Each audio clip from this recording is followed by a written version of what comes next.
As theaters slowly open around the country, movies are, just as slowly, coming back. This week, the first movie from a major studio arrives, New Mutants. It's the first superhero film since Birds of Prey, last February, and the first Marvel film of 2020. But what was once imagined as the start of a new branch for Fox's X-Men franchise lands instead as a strange last gasp for a studio that no longer exists. The film isn't terrible. This is no Misbegotten, Dark Phoenix, Fox's other leftover film from before Disney swallowed it whole. But it is weirdly dated, considering it was delayed only 2.5 years. New Mutants was originally scheduled to come out in April 2018, a fairly typical spot in the calendar for horror films. It followed the model established by Deadpool and Logan, genre films, gross-out comedy, westerns, horror, recast with recognizable superhero characters from the X-Men comics.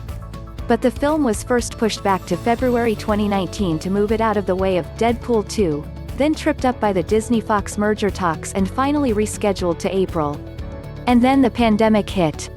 When Disney rescheduled New Mutants to August 28, it was not meant as the studio's big return to theaters. That was supposed to be Mulan, now debuting on Disney+. So why is Disney so eager to get New Mutants out the door, when theaters aren't even allowed to open in some states? Considering the endless delays and rumors of reshoots and executives talking about scrapping the film and starting over, one might expect that New Mutants was some terrible disaster. It's actually a rather cute teen horror film. There are jump scare sequences and a few haunted dreams, but the PG-13 rating holds firm.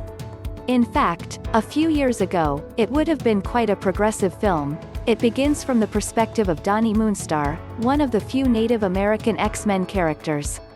Moonstar is played by Blu Hunt, herself of Lakota descent.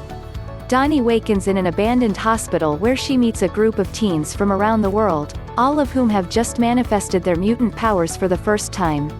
She falls in love with fellow mutant Rahne Sinclair, Maisie Williams, in the first big-screen LGBTQ relationship in a Marvel film. They and their fellow misfit teens, Illyana Anya Taylor-Joy, Bobby Henry Zaga, and Sam Charlie Heaton, fight to escape the evil Dr. Reyes Alice Braga, who plans to use their powers for her own cruel ends. If this film had arrived in April 2018 as planned, it would have opened in the wake of the Marvel Cinematic Universe's Black Panther smash hit, and a few weeks before Infinity War, Deadpool 2 did quite well in that spot, as a comedic alternate to the universe's self-important bombast.